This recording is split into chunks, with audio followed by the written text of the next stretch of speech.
warahmatullahi wabarakatuh.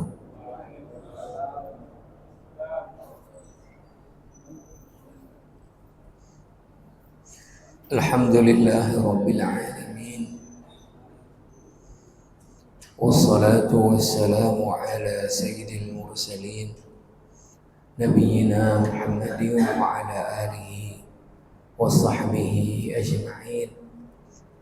Amma ba'd. Auzikum wa iyaya nafsi bitaqwallah.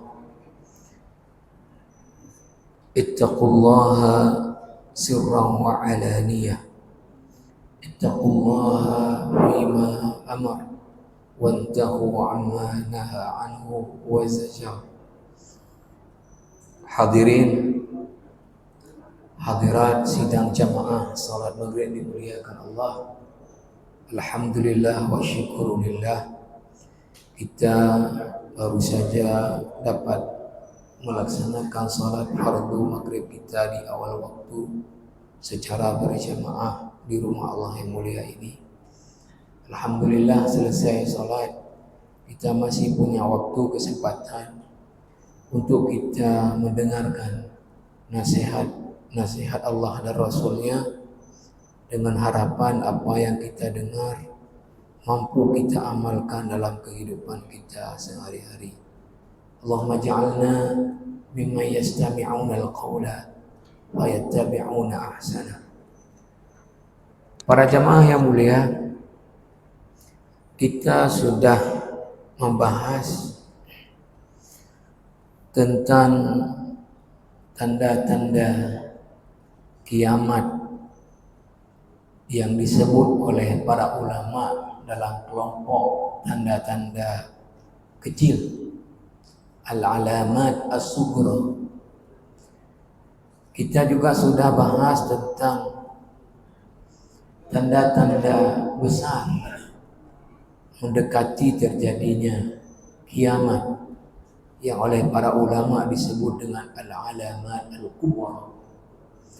Kemudian kita juga sudah bahas tentang bagaimana huru hara akan terjadi ketika Allah hancurkan alam semesta ini.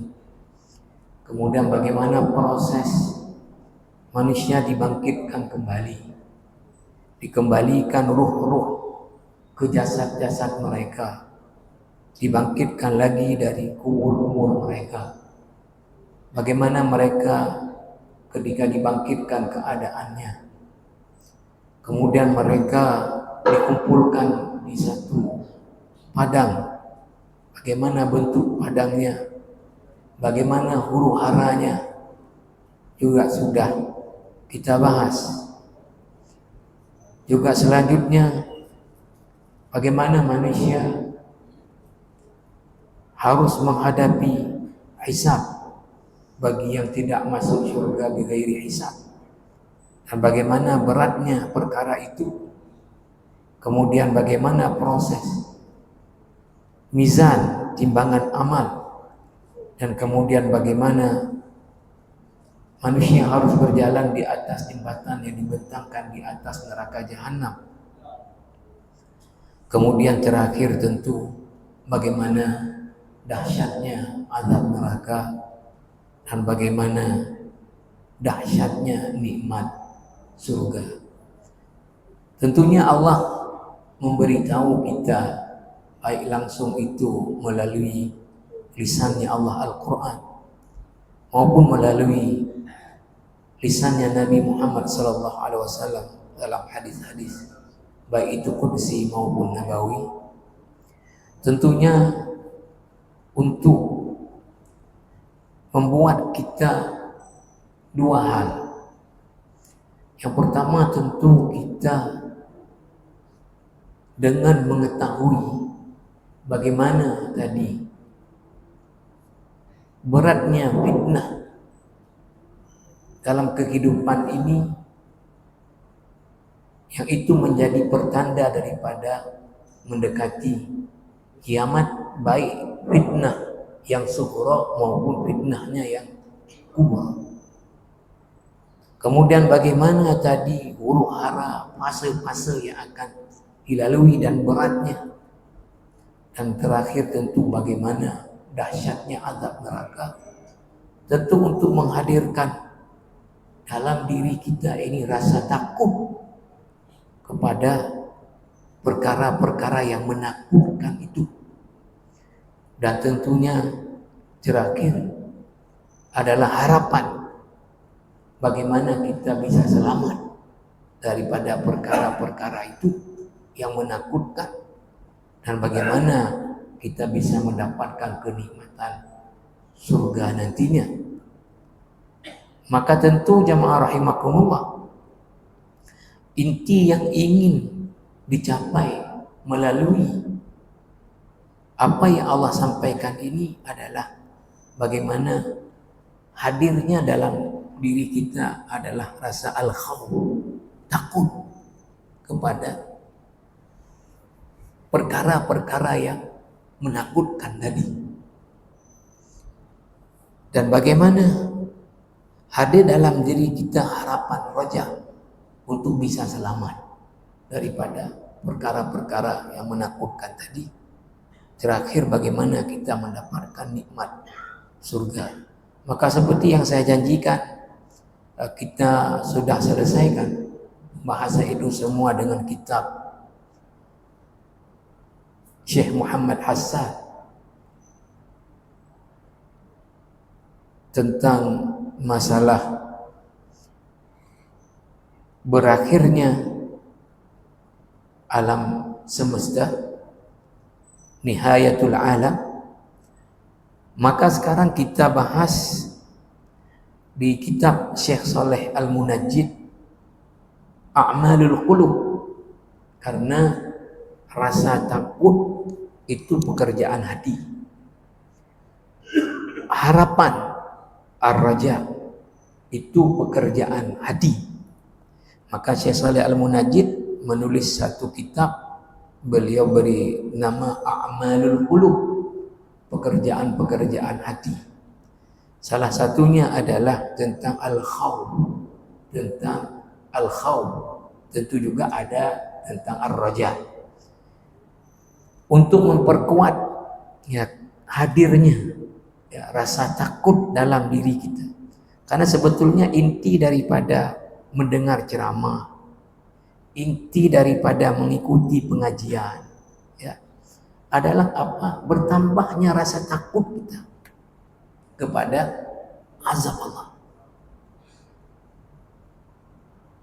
Ilmu yang ada pada kita harus mengantarkan kita ini takut kepada azab Allah.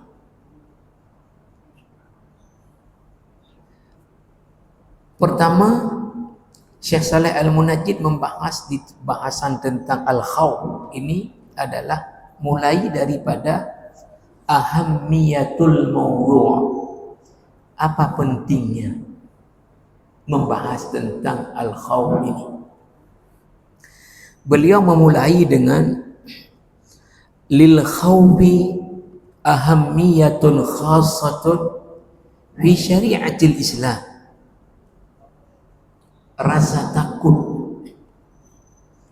sangat-sangat spesifik kepentingannya di dalam syariat Islam.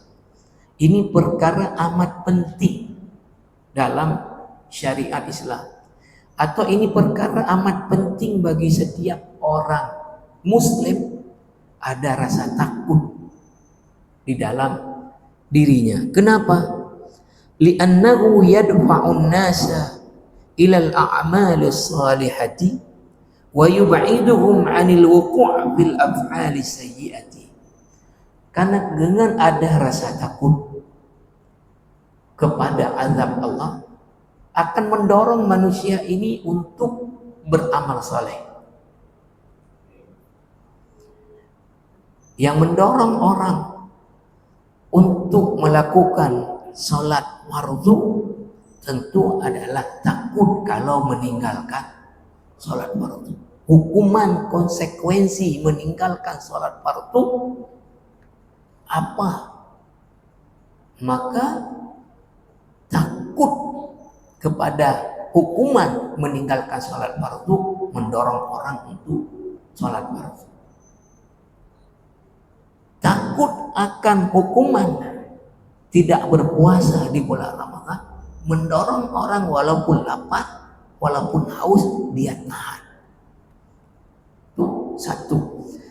Yang kedua, dengan rasa takut juga, kata Syekh Shalih Al-Munajjid, akan menjauhkan seseorang daripada perbuatan-perbuatan buruk. Perbuatan buruk. Para jamaah rahimakumullah, kama annal khawfa huwa tariqul qurbi min Allah subhanahu wa ta'ala wa huwa sabilul mu'minin al-'arifin billah alladzina yuriduna al-akhirata wa ya'maluna laha. Sebagaimana rasa takut ini menjadi jalan mendekatkan diri kepada Allah.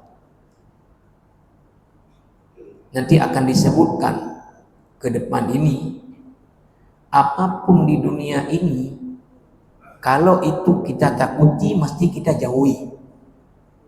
Kita jauhi.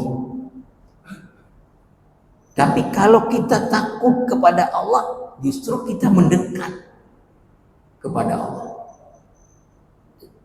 Jadi rasa takut adalah jalan mendekatkan diri kepada Allah. Kalau perkara lain, asal kita takut kepada dia, kita akan menjauh dari dia. Kita takut kepada preman, maka kita hindari, jangan dekat sama dia. Dan ini adalah merupakan jalannya orang-orang yang beriman, yang mengenali betul Allah. Dan ini jalan orang-orang yang menghendaki akhirat, kehidupan akhirat. Qala Abu Hafs An-Naisaburi, Abu Hafs An-Naisaburi, seorang ulama besar, ini dalam kitab Madarijus Salikin di jilid pertama halaman 513, kata Abu Hafs An-Naisaburi, al-khawfu sirajun fil qalbi yubsaru ma fihi minal khairi wasyarr. Rasa takut adalah pelita bagi hati seseorang. Rasa takut adalah pelita bagi hati seseorang. Dengan itulah dia akan bisa melihat mana yang baik, mana yang buruk, dengan rasa takut. Wa kullu ahadin idza khiftahu harabta minhu illa Allah fa innaka idza khiftahu harabta ilaihi fal khaifu haribun min rabbih ila rabbih. Siapapun yang kamu takut kepadanya, pasti kamu menjauh dari dia, menghindar. Tapi kalau kamu takut kepada Allah, justru kamu akan mendekatkan diri kepada Allah Subhanahu wa ta'ala. Wa qad imtadaha Allahu ahlal khawfi bi kitabihi faqal, Allah telah memuji orang-orang yang takut kepada Allah di dalam Al-Quran, di surah Al-Mu'minun ayat 57 sampai 61. Al-Mu'minun 57 sampai 61. Innal ladzina hum min khasyati rabbihim musyfiqun. Sesungguhnya orang-orang yang takut kepada Tuhan mereka. Walladzina hum biayati rabbihim yu'minun. Dan orang-orang yang yakin dengan tanda-tanda kekuasaan Allah. Walladzina hum bi rabbihim la yusyrikun. Dan orang-orang yang tidak menyekutukan Tuhannya. walladzina yu'tuna ma ataw wa qulubuhum wajilah annahum ila rabbihim raji'un. Dan orang-orang yang apabila melakukan sesuatu maka hati mereka itu ketakutan. Hati mereka ketakutan. Annahum ila rabbihim raji'un. Dan mereka yakin akan kembali kepada Rabb mereka. Ulaika yusari'una bil khairat wa hum laha sabiqun. Inilah orang-orang yang bersegera kepada amal-amal kebaikan. Nah, di sini yang menariknya apa? Dan orang-orang jika melakukan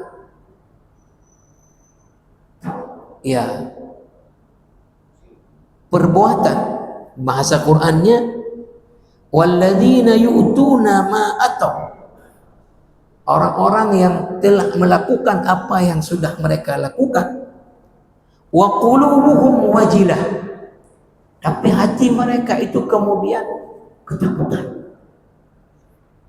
Nah, ini kan kalau konotasi logika pikir adalah orang yang buat dosa, orang yang buat dosa, orang yang meninggalkan kewajiban.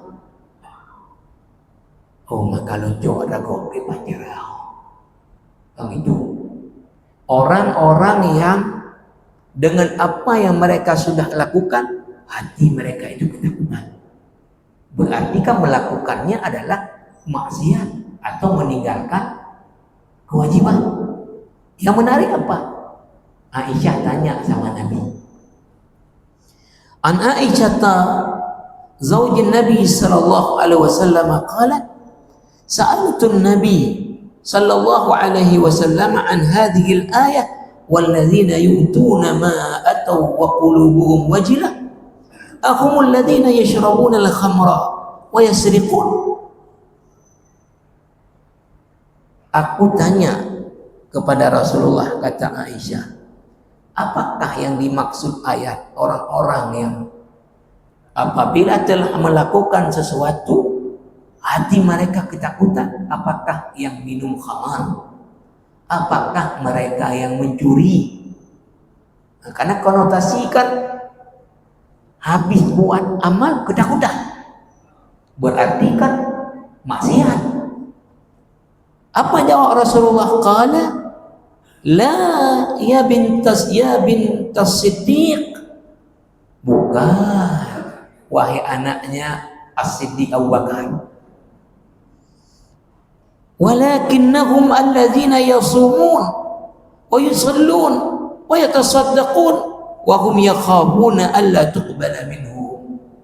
Bukan, kata Nabi, kalau berdasarkan ayat-ayat sebelumnya dan setelahnya, bukan. Ya, tetapi mereka-mereka yang berpuasa, yang sholat, yang mengeluarkan zakat, takut enggak diterima. Takut enggak diterima. Bukan takut karena berbuat maksiat. Artinya takut ini bukan dalam hal bermaksiat saja. Amal yang sudah kita buat pun, ya, orang-orang yang dekat dengan Allah itu takut apa diterima atau tidak diterima. Apa sudah benar yang saya buat? Apa sudah ikhlaskah saya? Ya. Nanti mungkin suatu ketika kita angkat, menurut saya menarik, ya, bagaimana orang-orang saleh termasuk para sahabat, tabi'in itu menghukum diri mereka ketika salah. Namanya muhasabah, ya, memperbaiki diri ketika salahnya perkara-perkara yang kecil. Nah, sebagai contoh, Umar bin Khattab misalnya pergi ke kebun kurmanya setelah zuhur karena nggak kedengaran adzan, nggak ada jam. Waktu pulang ke masjid sudah selesai sholat asarnya, menganggap kebun telah melalaikannya sehingga tidak dapat jamaah. Langsung diumumkan kebunnya disedekahkan, diwakafkan. Itu banyak kisah-kisah bagaimana ya orang-orang saleh itu ya tadi menghukum dirinya ketika terjadi taksir, artinya kelemahan, kekurangan, kelalaian dalam ketaatan kepada Allah. Karena memang ya rumusnya seperti yang sudah saya sampaikan sering ya. Sekarang dikatakan qala Al-Hasan rahimahullahu taala amilu wallahi bitta'ati wa ijtahadu biha wa khafu an turadda alaihim. Yang dimaksud ayat ini kata Al-Hasan Al-Basri adalah apa? Orang-orang yang melakukan amal-amal ketaatan, bersungguh-sungguh dalam ketaatan, habis itu takut diterima enggak? Takut sudah ikhlas enggak? Takut sudah khusyuk enggak? Nah, memang ini disambung. Innal mu'mina jama'a ihsanan wa khasyatan wal munafiq jama'a isa'atan wa amnan. Ini kitab juga Madarijus Salikin. Kata Al-Hasan Al-Basri, orang mukmin itu mengumpulkan, ini ciri orang mukmin, mengumpulkan dua hal. Apa? Ihsanan wa khasyatan. Mengumpulkan selalu berbuat baik tapi takut kebaikannya diterima atau tidak diterima. Orang munafik mengumpulkan dua hal, isa'ah wa amnan. Apa? Buat jahat tapi itu merasa aman aja, nggak apa-apa. Orang mukmin udah sholat aja masih kepikiran, ya, sudah paskah sholat saya. Orang munafik nggak sholat tenang-tenang aja, tenang-tenang. Ini jadi jiwa orang yang beriman itu ya, malah ya, bersungguh-sungguh dalam ketaatan masih ada rasa takut. Apa sudah ikhlas, apa sudah betul. Tapi kalau orang munafik udah buat jahat, tenang aja, jamaah baina isa'ah wa amnan. Ya, udah buat jahat nggak rasa salah. Ya, kan saya sering ya, menyebut di sini ya, betapa orang terang-terangan artinya berbuat ya dosa-dosa besar, menzalimi orang lain, tapi nggak merasa sedikit pun itu salah, nggak merasa sedikit pun itu salah.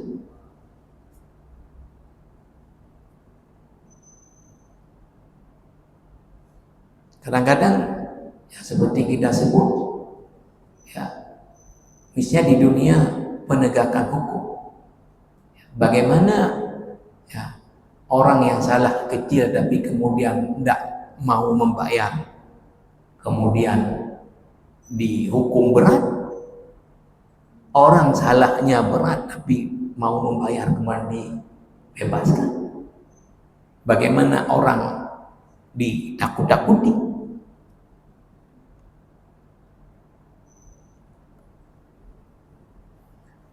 Saya baru ada kejadian, macam-macam orang cari ininya. Ini padahal bukan ini, ya oknum lah kita bilang, wartawan. Sekarang kan banyak yang online. Kemudian mencarilah. Ini apa ada celah bisa kita gerdak orang, habis itu kita minta. Ini kalau enggak kita ancam, kita publis. Maka kemudian dihubungilah kepala sekolah saya Sanawiyah Aliyah bahwa dana bosnya bukan penyimpangan, enggak transparan karena enggak ditempel. Dan kalau enggak dikasih ini akan dipublis. Nah, kepala saya menyampaikan kami bawahan ada atasan. Kemudian dihubungi saya. Ujung-ujungnya tadi ini kalau enggak kami publis. Saya tanya ke kepala, kita ada salah enggak? Enggak ada. Sudah sesuai? Sudah. Enggak ada urusan, biar dipublis. Enggak ada urusan, saya bilang. Nah, kemudian ketika saya udah enggak angkat lagi, kemudian dia diancam. Terakhir saya balas karena ditanya bagaimana, artinya apakah kita tadi memberi atau dipublis. Saya bilang silahkan apa mau Anda, tapi kalau niat Anda jahat, saya salat hajat 2 rakaat, mohon kepada Allah dilaknat dunia akhirat.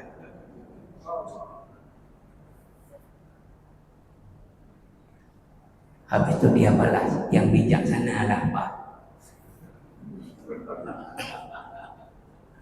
Dan wallahi saya kalau itu dimuat, saya salat hajat 2 rakaat. Artinya, ya itu tadi orang munafik, ya udah terang-terangan jahat, menzalimi orang, cekek orang, merasa aman dengan dosa dan kejahatan.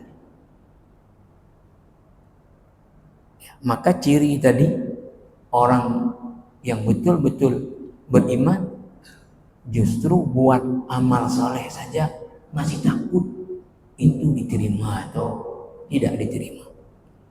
Jamaah rahimakumullah, wa ma faraqa al-khawfu qalban illa khariba wa idza sakana al-khawfu al-quluba ahraqa mawadi' asy-syahawati fiha wa tarada anha itharud dunya. Ini kalimat Syekh Saleh Al-Munajjid.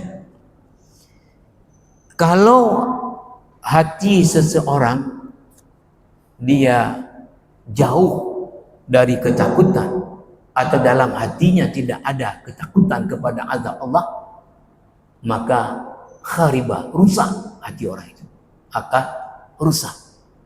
Maka kan kadang-kadang seperti kita hagihna hati. Nah, kan sering kita mengatakan pai buduk nurani lebo. Kadang-kadang kita mengatakan seperti itu. Ya, pai buduk nurani nyanya ibu bud. Emang enggak ada lagi hati. Ya. Kalau di hati seseorang hilang rasa takut kepada azab Allah, udah rusak hati orang itu. Enggak ada lagi tadi. Nuraninya rusak. Fa iza sakana al-khawful quluba, tapi kalau dalam hati kita sudah duduk rasa takut kepada azab Allah, ahraqa mawadi' asy-syahawat fiha, maka dia akan bisa bakar syahwat yang ada pada hati kita. Dia akan kalahkan syahwat yang ada pada diri kita.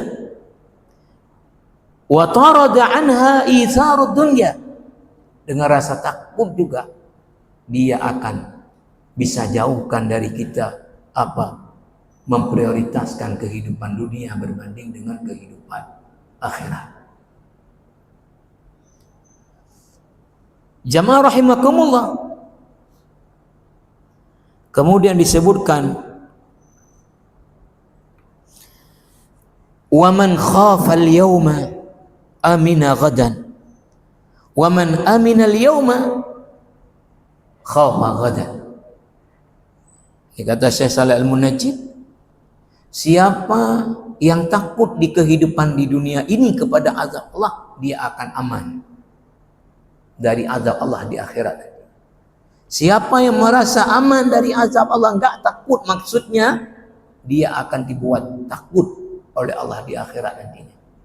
Itu saya kan sudah, tapi nanti mungkin ke depan akan diangkat hadis bahwa Nabi mengatakan, atau hadis kursi ini, Allah mengatakan Allah tidak mengumpulkan pada diri seseorang dua keamanan dan dua ketakutan bersamaan. Tidak. Maka orang yang takut kepada azab Allah di dunia ini diberi aman di akhirat nantinya. Enggak takut azab di dunia, tidak aman di akhirat, enggak. Takut ke azab di dunia, aman di akhirat. Merasa aman dari azab akhirat di dunia, akan ketakutan di akhirat. Kan tinggal pilih mana. Qala Ibnu Rajab Al-Hambali, ini sudah dikutip oleh Syekh Shalih Al-Munajjid, pernyataan Ibnu Rajab Al-Hambali yang mengarang kitab yang kita jadikan rujukan juga di kajian hadis, hadis induk, Jami'ul Ulum wal Hikam, 50 hadis-hadis induk ditambahkan dari 42 hadis induk yang dikumpulkan Imam An-Nawawi. Apa kata Ibnu Rajab? Innallaha khalaqal khalqa liya'rifuhu wa ya'buduhu wa yakhshawhu. Sesungguhnya Allah menciptakan manusia ini untuk mengenal Allah, beribadah kepada Allah, takut kepada Allah. Wa nasbal adilla adalla ala 'azamatihi wa kibriyaihi liyahabuhu wa yakhafuhu khawfal ijlal. Dan Allah kemudian memberikan tanda-tanda keagungannya, tanda-tanda kekuasaannya, liyahabuhu, agar manusia ini kemudian takut kepada Allah karena keagungannya, keesaannya, kemahakuasaannya. Wa yakhafu khaufal ijlal, dan jadi manusia ini menjadi takut kepada Allah karena bukan azab saja, tapi keagungan Allah. Wa wasafa lahum shiddata azabihi wa dara iqabihi allati a'addaha liman asahu liyattaquhu bisalihil a'mal. Kemudian Allah menjelaskan tentang bagaimana beratnya azabnya, berat hukumannya yang disiapkan kepada orang yang menentang dan bermaksiat kepadanya. Apa tujuan Allah? Liyattaquhu bisalihil a'mal, agar dia menghindarkan diri dari azab Allah dengan amal-amal saleh, dengan amal-amal saleh. Walihada, oleh karena hal inilah karrara subhanahu wa ta'ala fi kitabihi dzikran nar wa ma a'adda lahu fiha li a'daihi min al-'adzabi.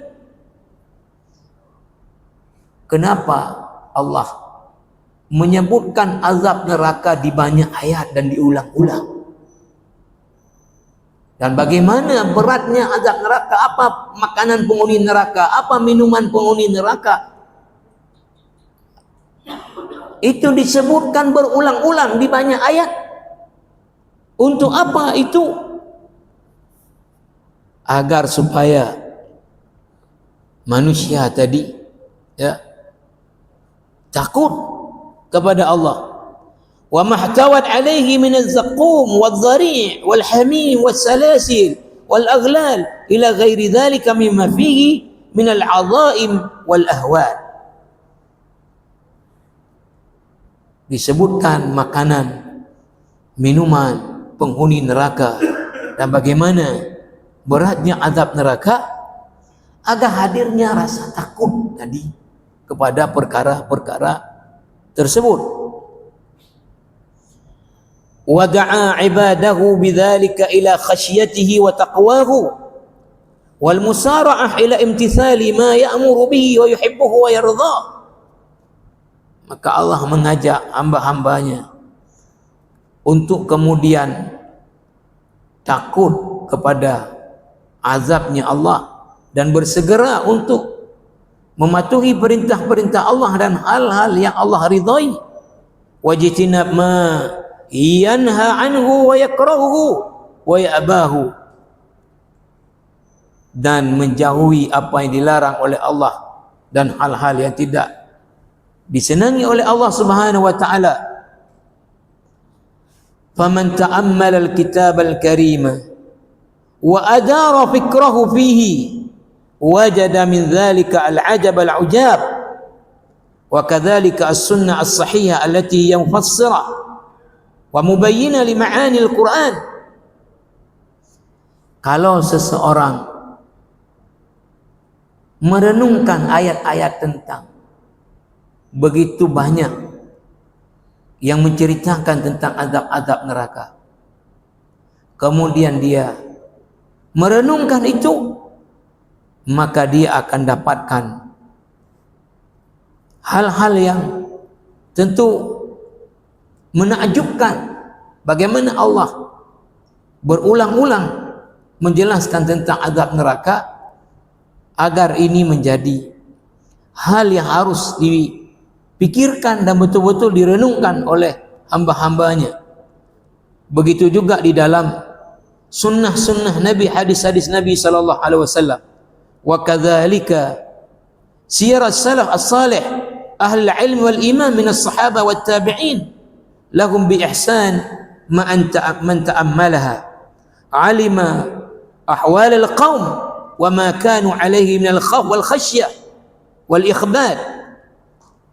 Siapa saja yang membaca biografi orang-orang saleh, ahlul ilmi wal iman, orang yang berilmu dan beriman,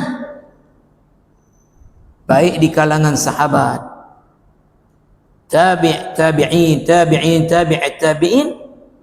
maka mereka akan mendapati bagaimana tingginya rasa takut mereka kepada Allah Subhanahu wa ta'ala.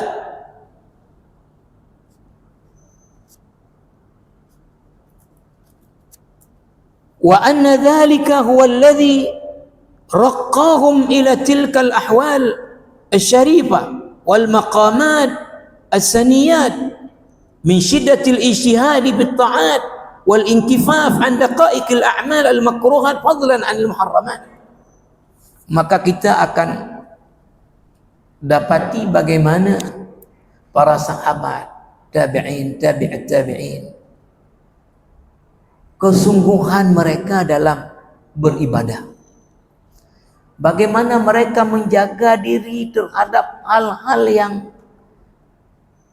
kecil-kecil, yang itu sebetulnya tidak dosa, ya, tapi bagaimana mereka menjaga diri sampai kepada perkara-perkara yang tidak disukai oleh Allah, ya, untuk kemudian mereka tinggalkan. Sehingga ada yang mengatakan, ini kalau pakai logika pikir kan betul, ketika orang menyepelekan yang makruh, karena kan definisi hukum fikih, dalam definisi hukum taklifi, makruh adalah sesuatu yang kalau kita buat itu tidak berdosa. Karena kalau berdosa dia haram derajatnya, tidak berdosa. Tetapi meninggalkannya berpahala. Lebih baik meninggalkan. Kalau buat enggak dosa, itu namanya makruh. Secara artinya dibenci, ya. Maka orang ketika itu statusnya adalah makruh, ya, maka orang mengatakan kan makruh, artinya kalau kita buat enggak sampai dosa. Tetapi diajak logika pikir, ya, secara etika tauhid, yang enggak senang, memang enggak sampai dihukum kita buat itu, tapi yang enggak senang dengan kita buat itu siapa? Siapa yang enggak senang dengan yang kita buat itu? Allah. Memang Allah tidak sampai menghukum kita kalau kita buat itu, tapi Allah enggak suka. kalau kita buat itu. Adakah kita masih melakukan sesuatu yang Maha Agung tidak suka kalau kita buat itu?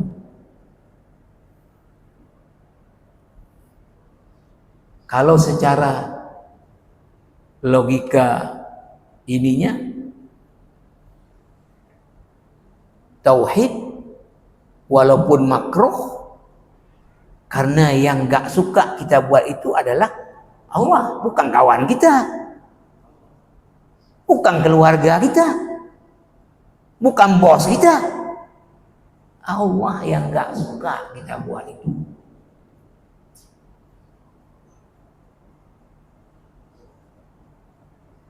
Misalnya ya dalam hukum merokok itu ya pendapat paling rendah adalah makruh. Itu paling rendah kan? Makruh artinya apa?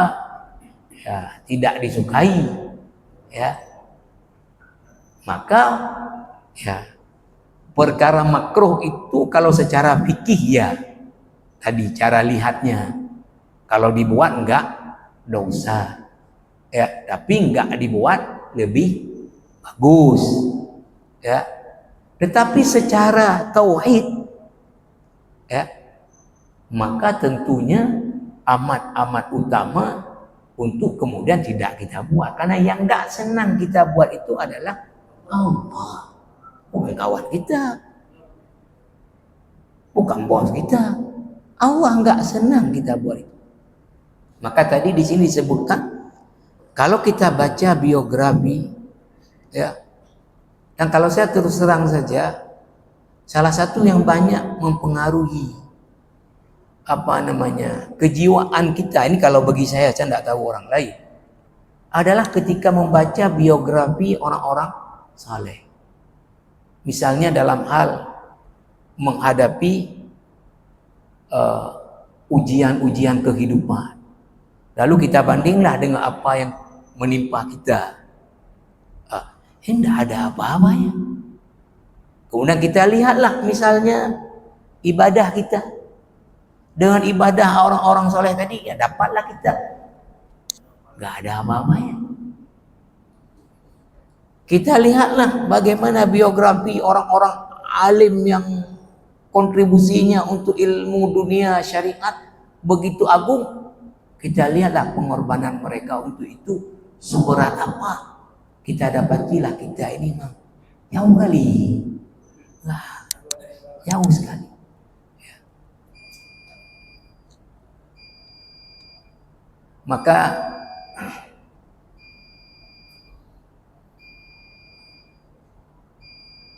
ketika ada orang yang ya tanya saya, udah aneh pakai eli ya. Saya sampaikan ya, orang-orang terdahulu, contohnya Imam Ahmad bin Hanbal, itu untuk mempertahankan, kan sudah kita baca di sini ya, ketika diuji tentang oleh Mu'tazilah ya, ketika kekuasaan Al-Ma'mun dan juga setelahnya dinasti Bani Abbas dipengaruhi oleh paham Mu'tazilah, ulama-ulama diuji apakah Quran makhluk atau tidak makhluk. Maka Imam Ahmad mempertahankan Quran itu kalam Allah, bukan makhluk. Maka apa yang kemudian dialami Imam Ahmad? Dipenjara, dicambuk, dilarang memberi pengajian, dan yang lain-lain memang dipancung. Sa'id ibni Jubair ini tabi'in besar, mufassir besar di kalangan tabi'in. Belum lama dengan Rasulullah tabi'in. Itu di masa Al-Hajjaj ibni Yusuf menjadi penguasa, ya, Sa'id ibni Jubair dipotong leher sama Al-Hajjaj ibni Yusuf. Karena apa? Karena menantang pemimpin yang zalim dan berkata kebenaran, dan memang dipotong. Jadi ketika kita melihat bagaimana orang-orang saleh itu ya, dalam ujiannya maka apa yang kita alami ini enggak ada apa-apanya. Enggak ada apa-apanya. Ya. Jadi membaca biografi orang saleh itu banyak sekali membantu. Ya. Karena memang ketika kita bandingkan jauh kali. Saya cuma hanya pakai di satu tempat dipakai balai. Okay. Tapi orang-orang terdahulu mempertahankan kebenaran itu sampai kemudian mengalami penderitaan yang begitu berat, tapi tetap konsisten mereka dengan kebenaran yang harus dipertahankan. Ini misal ya, itu misal. Jamaah rahimakumullah, insyaallah nanti kita akan angkat beberapa hal ya, terutama sekali adalah mana bentuk-bentuk daripada khauf yang wajib itu seperti apa, yang sunat seperti apa, yang kemudian tidak boleh itu seperti apa, dan yang terpenting juga adalah bagaimana menghadirkan tadi takut di dalam diri kita kepada keagungan Allah pertama, yang kemudian adalah tentu kepada azab Allah Subhanahu wa taala. Subhanakallah bihamdika asyhadu an la ilaha illa anta astaghfiruka wa atubu ilaik. Assalamualaikum warahmatullahi wabarakatuh.